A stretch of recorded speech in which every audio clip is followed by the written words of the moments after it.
Believe it or not, back in summer 2009, gamers had two open-world third-person superhero games competing for the wallets, each released within 2 weeks of each other. The first was Infamous, a PS3 exclusive about a bike courier named Cole, who receives lightning powers from a mysterious package one day, and the player has to decide whether he uses his newfound abilities to become a villain or a hero. The other was Prototype, a game about an amnesiac named Alex Mercer who wakes up infected with a mysterious virus quickly taking over New York and killing its inhabitants. However, instead of killing him, the virus gives Alex the ability to alter his DNA for combat or traversal, as well as consume other beings to assume their identity. Unlike Infamous, Prototype isn't really about how Alex uses his powers. Instead, it's more about understanding what happened to him and uncovering the secrets behind the virus. Being young and broke at the time, I could only choose one, and since I've always been a PlayStation gamer, I decided to go with Infamous, which was a great decision as Infamous 1 and 2 are definite classics I would love to cover on the channel one day.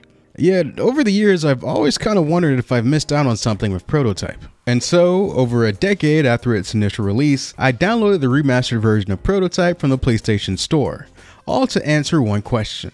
How does it feel to play Prototype for the first time? In this video, we'll answer that question by taking you through my experience with the game from start to finish. So strap in, cause this is gonna be a long one. Now the game starts with a pretty cool CG cutscene that does a good job of giving you backstory, while also showcasing Alex's abilities. We learn that our protagonist, Alex Mercer, was a victim of a bioterrorist attack in New York that took place 3 weeks ago, but instead of killing him, it gave him superpowers.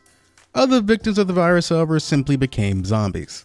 And I hope you were paying attention because after that CG cutscene, we're thrown immediately into the action. With no context, the game's first task is asking you to kill a bunch of soldiers. And it's a task I had a hard time focusing on because I was distracted by how ugly everything is. It's so ugly, you could almost feel sorry for it. Even this remaster doesn't really do the game any favors.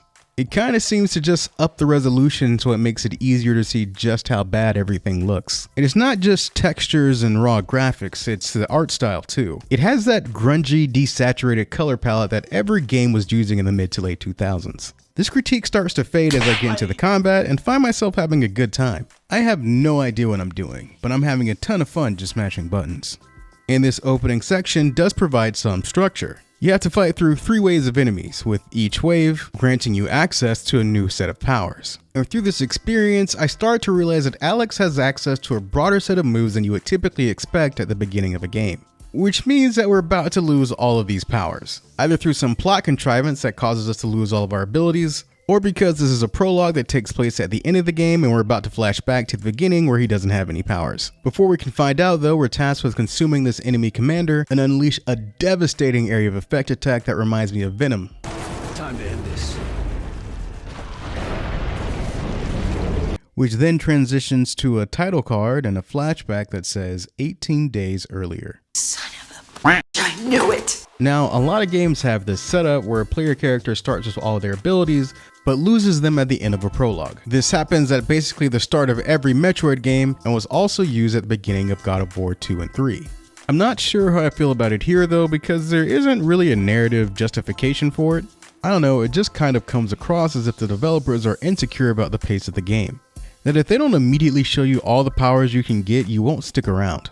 But I feel an unintended consequence of this design is that gameplay wise, it feels like you're going from driving a Corvette to driving a Toyota Camry. But maybe this was needed, because as I'll discuss later, I do feel like the game suffers from pacing issues towards its latter half. In any case, back in the present, Alex wakes up on a gurney about to be dissected by scientists. We learn that he's the victim of a bioterrorist attack that infected him with something called the Black Light virus. But we can't learn more because the scientists run away once they see a dead man open his eyes. Alex stumbles his way outside and is just immediately smoked by a random group of soldiers. To his own surprise, Alex survives and does what any reasonable person would do in that situation and makes a run for it. And in running from the soldiers, we get our first taste of how much fun it is to run around in Prototype. Movement is incredibly smooth. Simply by holding the right trigger and moving in a direction, Alex will parkour over most obstacles. It's essentially a dumbed down version of Assassin's Creed's parkour system, but with superpowers. And it feels like you're having Alex's Spider-Man moment where he figures out his powers for the first time. And I am having a great time. At least until I do a superhero landing that kills at least 2 people on impact. And then I just accept that this is a game about having as much fun causing as much chaos as you can. Which is confirmed when I pick up a taxi with this driver still in it and use it to throw at a helicopter that's been following me. Eventually, Alex gets cornered and is apparently gunned down. Of course, Alex isn't dead. Instead, this is an opportunity for the game to introduce us to his ability to consume people and take their identities. And I have to admit, while much of the game's art style may not be inspired, the body horror on display as Alex unleashes these flesh-like tendrils to consume his victims is genuinely terrifying. And in general, I think the developers did a great job balancing the aesthetics of Alex's powers. On one hand, they look like the video game version of John Carpenter's The Thing. Yet at the same time, they aren't so horrifying that they can't look cool or fit a comic book aesthetic. Consuming that soldier granted Alex access to his memories. And from them we learn that Alex actually has a sister named Dana. And so he jets off to find her to see if she can tell him any more about his past. And of course, when we get there, Dana's apartment is crawling with soldiers looking for Alex. Luckily, with the soldier we consume, we can just use his identity and walk right in. Because apparently, even if you jump from a 20-story building, as long as you're wearing the right uniform, the AI will just let you by. Anyway, when we make our way up to Dana's apartment, she's being held hostage by a Black Watch soldier. And Alex does what any good older brother would do in the situation and kills the guy with his bare hands. A grateful Dana tells us where Alex's apartment is, where we'll likely find more information, and it's off we go. And it's here where the weakness of the writing starts to show itself. Alex tells Dana to stay put because the soldiers are out looking for the both of them. And it kind of scratched my head a bit because as evidenced by the guy who had a gun to her head, they've already found Dana. In all honesty though, at this point I simply don't care too much because I'm having too much fun running around the city. And with a map this large and abundant changes in elevation, Prototypes New York really does feel like a giant jungle gym. When we eventually make our way to Alex's apartment, we learn that he had a girlfriend. Before he gets any time to process that information though, he literally gets blown out of his apartment by Blackwatch, who are of course waiting for him. This sets off the next sequence where we have to kill the soldiers before they call in backup. And of course I somehow managed to start the fight by accidentally caving in the chest of the nearest civilian. Once we actually kill the people who are attacking us, we have to race a helicopter to an extraction point in the hopes of finding someone who can tell us why Alex is being targeted. This takes us to Central Park where we find our target holed up in an APC and surrounded by soldiers with rocket launchers. You need to use the rocket launchers to damage the APC enough to where the target wants to come out. But because I'm apparently too stupid to figure out which button fires a darn thing, I actually end up getting my first death. Come on, man. On my second attempt, I actually figure out how to shoot the rocket launchers, but I have to start the mission over again because this time, instead of consuming the target with the triangle button, I accidentally press circle and throw him 50 feet to his death.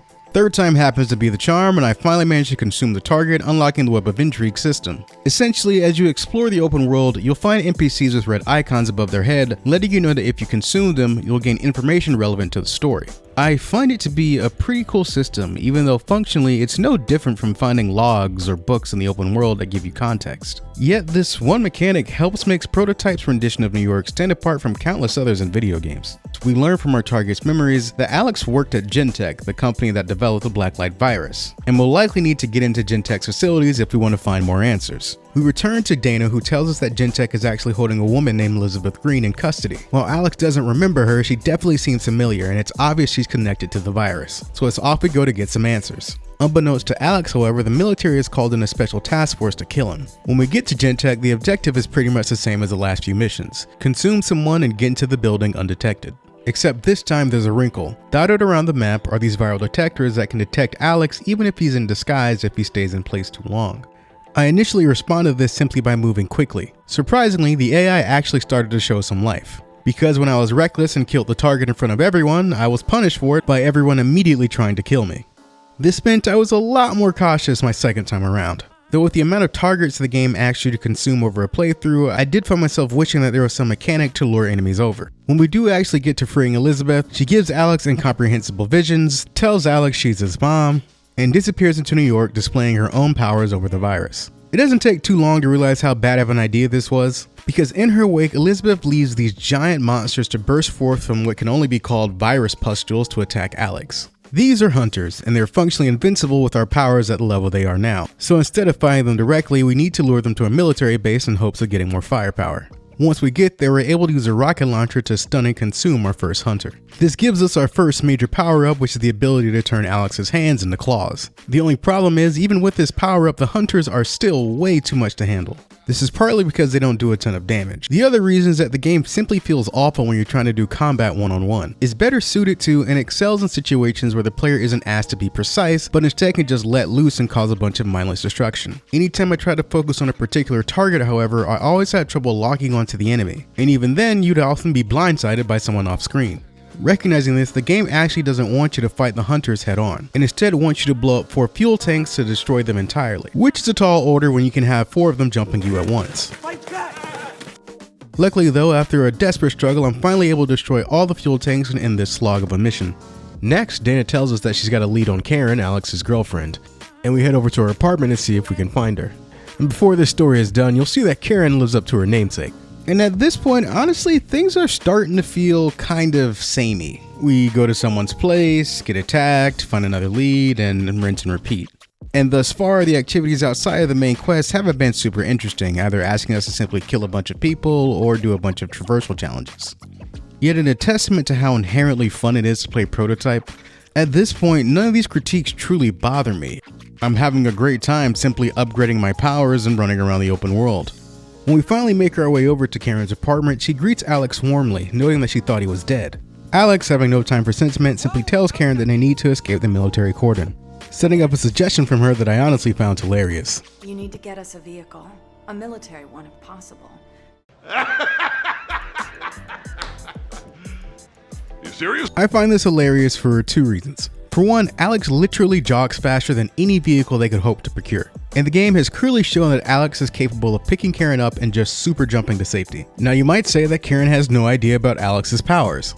But to my second point, she clearly must think he's a superhero of some kind, because you'd have to be insane to think that a regular person could steal a military vehicle without getting killed.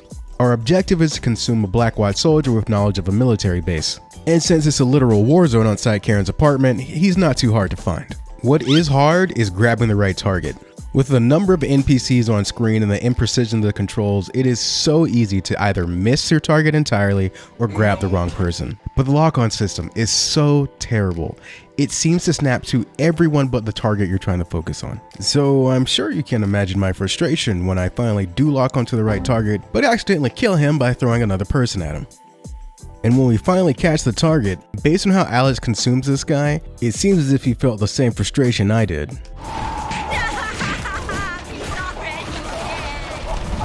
We make our way over to the military base where now we have to consume someone who knows how to drive APCs. And as you'd expect, the place is crawling with soldiers. But since I've now unlocked an ability that allows me to consume people in stealth, I'm able to achieve my objective pretty easily. And with that, I can finally get to Karen and evacuate her from the military cordon. And in the process of taking her across the city, I realize why there's a mission to drive an APC. This thing is ridiculously fun. This thing is ridiculously fun to drive and is almost as much fun as using my powers. Remember this point because it'll be important later. We flash forward to a point where it seems like New York has been completely taken over by the city, and Alex is talking to a mysterious figure who states the obvious and tells us that releasing Elizabeth Green was a mistake. After that, the mission completes and we're taken back to the game and we can see that the infection is slowly getting worse. And at this point, I need a break. While the APC section was fun, that last mission was simply too long.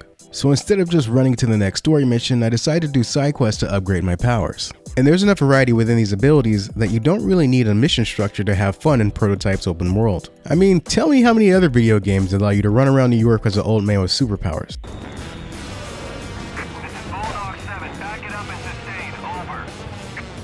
The main question I had at this point, however, was whether the level design could elevate Prototype's gameplay beyond mindless fun. And the next story mission does try to shake things up a bit. Karen tells us that she might be able to treat the infection, but she needs us to collect genetic samples of the virus from water towers. The only issue is if we get too close, it'll hatch a hunter. So you either have to destroy them quickly or from afar. Yet, unlike prior missions, this time the game doesn't prescribe what powers you should use. And it's in allowing players to come up with their own unique approaches to solving these problems where Prototype's missions shine their brightest.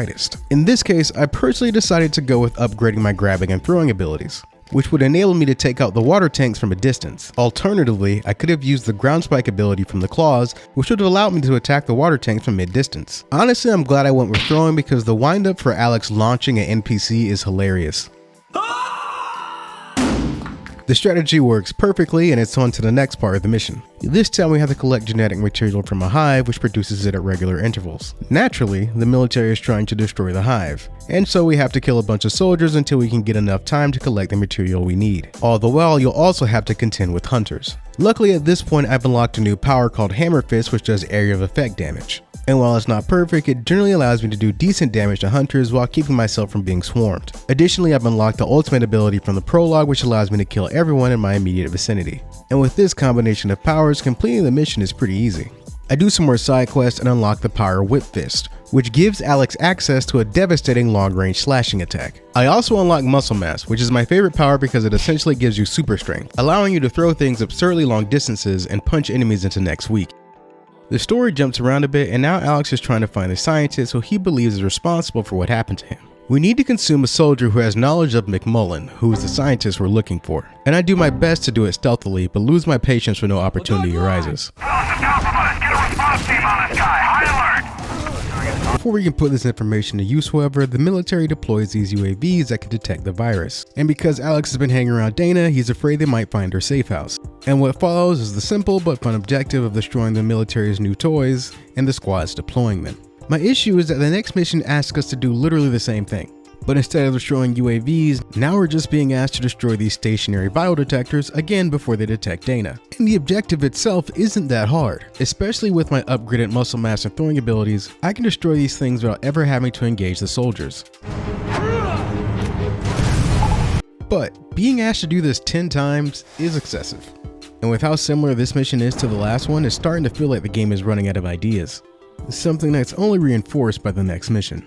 Dana suggests luring McMullen to a hive, which is where he likes to conduct some of his research. Keep in mind, this is now the third mission in a row dedicated to finding this one scientist, so things are certainly starting to feel a bit stale. Especially when the next objective is yet again to consume another target. Something I feel like I've had to do at least 50 times at this point. And I wouldn't exactly call the information Alex gains by doing this revelatory, which is that McMullen won't land unless the viral detectors show that no one's infected. That's just common sense, isn't it? Which is the equivalent of saying, if I don't want to get sick, I shouldn't be around sick people. But whatever, all we have to do is sabotage the viral detectors so that they read positive even if Alex is around. Yet even after all that, McMullen arrives at the scene, feels something is off, and just leaves. And I kid you not, Alex, who is one super jump away from yanking this man out of his helicopter, just stands there and watches him go. Bye, have a great time. And I can't help but feel the game is actively trying to waste my time. But the developers who designed Alex's powers and moveset did their job. Because despite my frustrations, I'm still having fun with the moment-to-moment gameplay. Yet it feels like the developers responsible for the mission design were asleep at the wheel. Because look, what I'm about to say may be considered blasphemous, but I find Alex's moveset to be more fun than Cole's in Infamous 1. Yet because Prototype's writing and level design never matched the quality of its gameplay, it simply can't measure up to the greatness of Infamous, at least not based on what I've played so far. Next, Karen tells us that she still doesn't have enough genetic material to cure the virus, and will need to go to one more hive if she's to make a cure. Alex is supportive and of course agrees, and then Karen gives something of a cryptic apology, telling Alex sorry that things had to be this way. Alex thinks this is because she feels she's putting him in danger, but says that as long as he cures the virus, it'll all be well. So it's off to the hive we go to be a good boyfriend and save the world. It is of course until we're ambushed by Captain Cross, leader of the strike team sent to kill Alex. And he tells Alex that it was Karen who gave up his location. These women can't be trusted. Initially, I found the whole thing to be pretty funny, putting aside the lack of setup for the betrayal. Presumably, at this point, Karen knows about Alex's powers. So frankly, it's kind of insulting for her to think that one soldier could kill Alex, let alone one who looks like he could be your granddad. That is, of course, until this old man nearly kills me. The developers made it so that if you engage Cross in close quarters combat, you're asking to get countered. And if you engage him at a distance, you're asking to be hit with his most powerful weaponry. And as I'm sitting there wondering how one soldier is able to put this much work in on Alex, it's not until he starts taunting that I realize this old man is meant to be Alex's rival. And it reminds me of the scene where the soldier squares off with the Incredible Hulk because it's just as ridiculous. Is that all you got? And given that that movie released 1 year earlier than Prototype, I would not be surprised if the developers were inspired by it. Because even with the inflated health values, this matchup makes no sense. The game is essentially asking you to beat up on Captain America without the super soldier serum. The fight ends with Alex about to kill Cross, who's able to quickly turn the tables by stabbing Alex with a serum that takes away his powers, kicking off by far the worst part of the game. Your moveset is limited to your most basic combat and traversal mechanics. So while you can still leap over tall buildings and run super fast, combat abilities such as muscle mass and claws and whip fist are completely unusable, meaning that it's best to avoid confrontation unless you're fighting someone one-on-one or somebody defenseless. So Alex escapes Captain Cross, and the immediate priority is finding a way to get his powers back. Luckily, back at the safe house, Dana has identified a Dr. Raglan as someone who may be able to help Alex and lead him to McMullen. Alex also freaks his sister out when he tells her he can see the memories of the people he's consumed, and I'm not sure why he would feel compelled to tell her this information, because she definitely is uncomfortable and seems like she's regretting helping Alex. Anyway, after acting like a complete psychopath, Alex finds Dr. Raglan working at his morgue and tells him he'd like to enlist his help in curing the virus, to which Raglan replies that he'll help, but will first need to find Patient Zero, who's currently being held captive by the military. And for some reason, the first step in locating Patient Zero is to hijack a APC commander, which actually turned out to be surprisingly hard because I kept getting hit by soldiers nearby with rocket launchers. Eventually, I decided to use my brain and disguise myself as a soldier before trying to enter the APC. Of course, the APC commander only has a portion of the information we need, so we need to consume someone else if we want to locate Patient Zero. Before we can do that though, the game forces us into vehicular combat, where we have to destroy a bunch of military assets before our target will reveal himself. And while it's technically not mandatory to use a vehicle, trying to do anything else is just going to get you killed since you don't have your powers. So in essence, you're being asked to do the exact same monotonous task, just this time without your powers, the funnest element in the game. And it simply brings the bad level design to the forefront while absolutely cratering the entertainment value. And don't get me wrong, the vehicles control competently and are fun to use, but I didn't buy this game to play Tank Commander. And I'm sure the developers knew this, so I have no idea how this made it into the game. Like, did the programmer who made all the military assets hold everyone hostage and say you can't leave until you make a mandatory vehicle section? And I should correct myself because it's sections plural. In any case, as our current mission wraps up, we get some more information on what happened to Karen.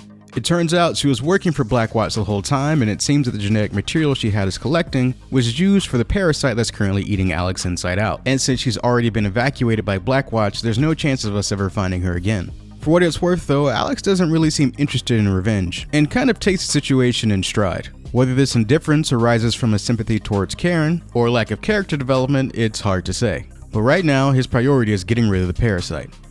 And as to Patient Zero, we learn that the body has been moved to a military base, which sucks for Alex because things continue to get worse with the parasite, leading Raglan to suspect that the parasite is using Alex's infection to produce a cure. But he's going to need to inspect the bodies that were taken to the military base in order to help us. Which for whatever reason means we need to steal an entire tank to transport Raglan from his office to the military base. And I find it hilarious that you're using a tank as a glorified Uber service. Once we make it to the base, Raglan gets to work examining the bodies, and it's up to us to defend him from infected while he does his analysis. And since you don't have your powers, the game turns into a very subpar third-person shooter. And this wouldn't be so bad if it weren't so boring. Especially when after you complete the section, you have to drive all the way back to Raglan's morgue. It just feels like you're being forced to do a task with your hands tied behind your back. Now the game makes you do this so you can be introduced to these symbiote tentacles that pop up from the ground. But functionally the gameplay is identical to what you've experienced before, just take your tank, point and shoot. What's worse is that the characters don't even talk as you drive from point A to point B, which means the game is forcing you to drive a very slow tank in silence.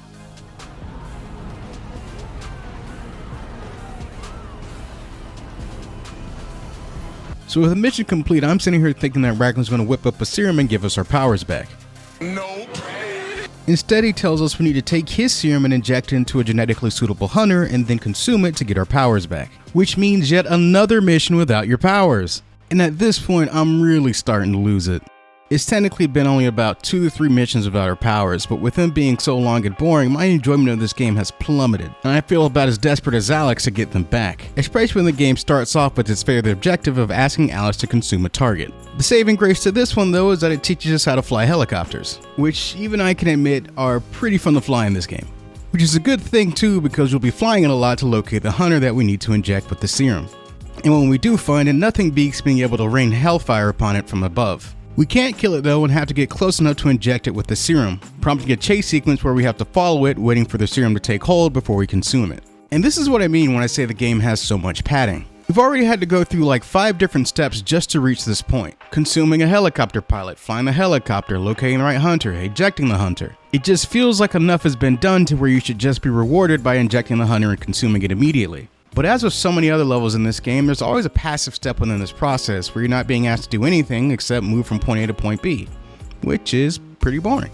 When we do finally consume the hunter though, the developers go out of their way to make sure getting your powers back feels appropriately epic.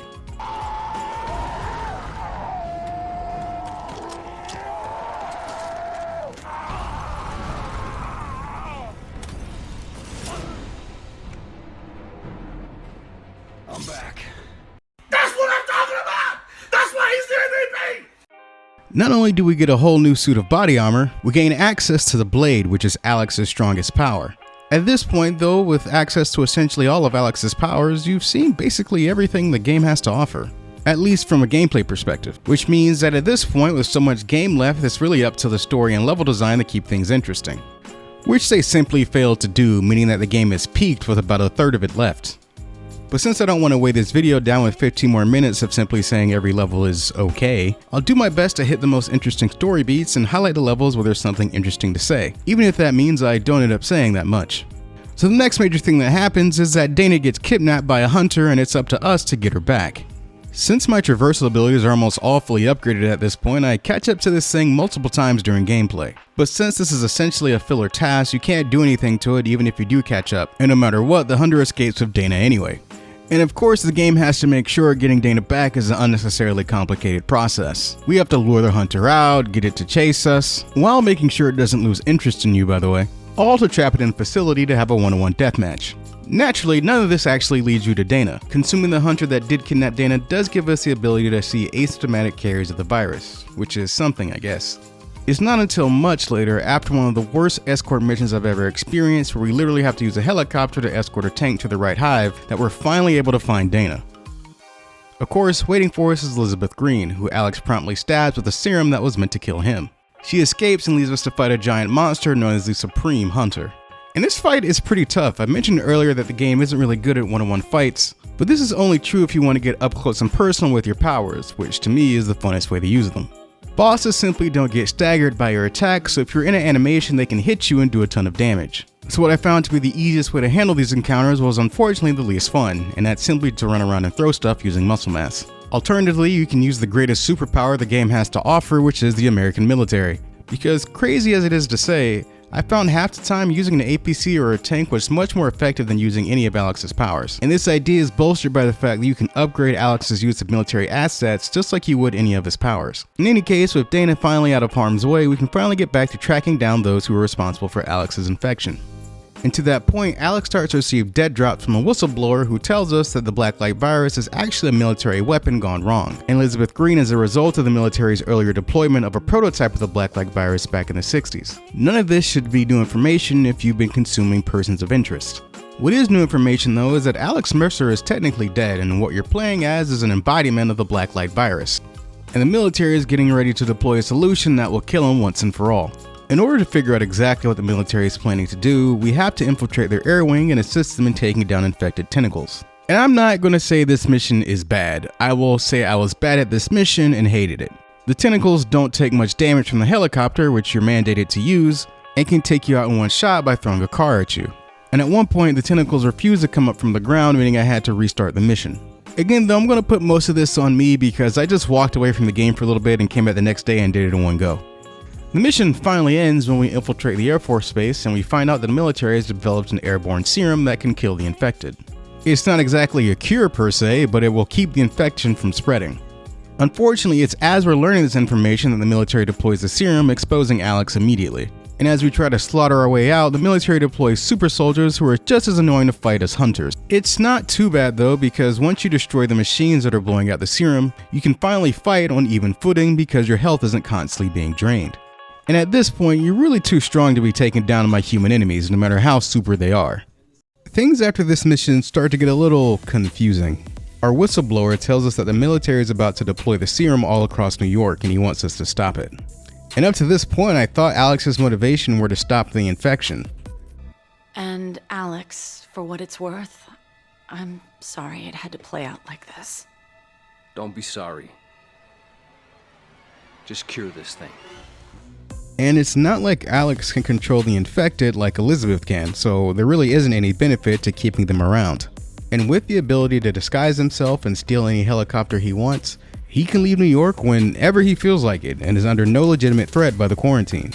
Now, to be fair, at one point Alex did say that with Elizabeth Green gone, he's the only potential leader of the infected.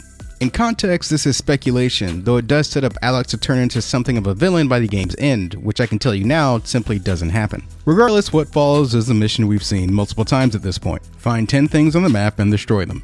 And in probably one of the funniest heel turns I'll experience in gaming, for the next mission the whistleblower wants us to help make sure the serum gets deployed.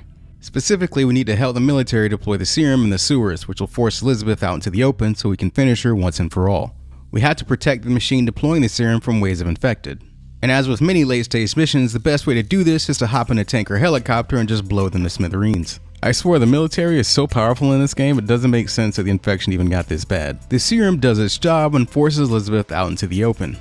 Except this time, she's taken the form of a giant flesh monster that we have to take out. Elizabeth has fleshy growths on each side of her that are vulnerable to damage. And once you take them all out, she enters a down state where you can do big damage. And all the while, you'll have to deal with a massive infected trying to kill you. Not to worry though, there are plenty of tanks around that you can use to attack her while staying relatively safe. Failing that, there are plenty of taxi drivers who are all too willing to give their life for the cause. And if things are truly getting desperate, you can always consume one of the infected for a quick health boost, meaning that most players will have no trouble adding Elizabeth to Alex's growing catalog of consumed. The game surprisingly isn't over though, because after destroying their biggest threat outside of Alex, the military retreats from Manhattan. So ahead of what I assume will be the final mission, I upgrade my muscle mass powers to their absolute maximum, which gives Alex the ability to literally explode people if he grabs or punches them.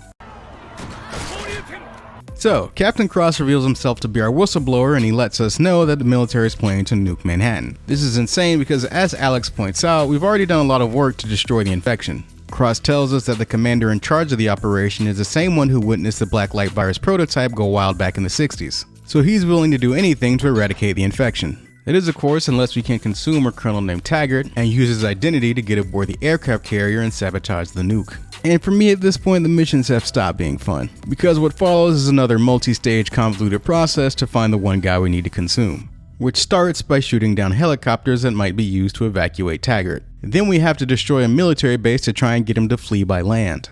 And finally, we have to chase his tank all the way around Manhattan, one of the slowest chasings I've ever experienced, before we can consume him. And I'm condensing things a bit for the sake of brevity, but trust me, these missions were not fun. Especially the tank mission, because if you died during that one, you'd have to do the chase sequence all over again. And the logic of it all is truly lacking. You destroy half of New York chasing this guy, with the military attempting to stop you at every single turn. And it's not like you consume him in a private setting either. So with the military also being aware of Alex's ability to disguise himself, it simply doesn't stand to reason that anyone would be fooled by Taggart, who's supposed to be dead, showing up to the aircraft carrier. But that's exactly what happens, but in a strange turn of events, it turns out the general wanted to kill Taggart anyway and shoots Alex in the head, not knowing that it's him in disguise. Of course, Alex gets right back up, but before he can be killed, the general starts the launch sequence for the nuke. This typically wouldn't be a problem because after Alex consumes a general, he should know the launch codes. Yet in a twist that still baffles me, turns out Captain Cross is infected just like Alex and has powers. He wants to consume Alex and let the bomb go off because he believes with both their powers combined, a nuclear blast would be child's play to him. At this point, I was completely lost on character motivations in the story, and I'm sure I missed a ton of details along the way. But none of that matters now because it's time to bring everything you've learned to bear in one final fight, which for me meant jumping around and using muscle mass to throw things. And once we kill Cross, Alex flies the nuke into the ocean to detonate. Of course, he survives and the game ends with Alex contemplating the fact that the Alex Mercer of the past is officially dead. And as an embodiment of the infection, he represents something entirely new, leaving us to ponder whether we've released a hero or a villain upon New York City. And that's Prototype for you. So what do I think of my overall experience? Well, I was originally under the impression that Prototype simply wasn't very good. And that's simply untrue. Even now, I think Alex's power set is uniquely fun among gaming experiences. So much fun in fact that you almost have to try to not have fun just running around the open world. And that's why I can truly say the game is surprisingly good. It's simply let down by a weak story and repetitive level design. This is embodied in how surprised I was to discover that I beat the game in only 8.5 hours. because it felt twice as long. There simply isn't enough content to justify the game's length. But if you want a game that's easy to pick up and always fun to return to, I think Prototype might be for you. Just don't take the story too seriously and I think you'll end up having a good time. I know I did, at least for the most part. But I'm definitely curious to see what others' experience have been with this game, especially if you played it at release. So if you have played Prototype, please feel free to comment below about your experience and what you'd give the game out of 10. Personally, I think the game is a 7 most of its playthrough, but then turns into a 6 its last third. In any case, thanks for watching. This has been Harlan Gaming, out.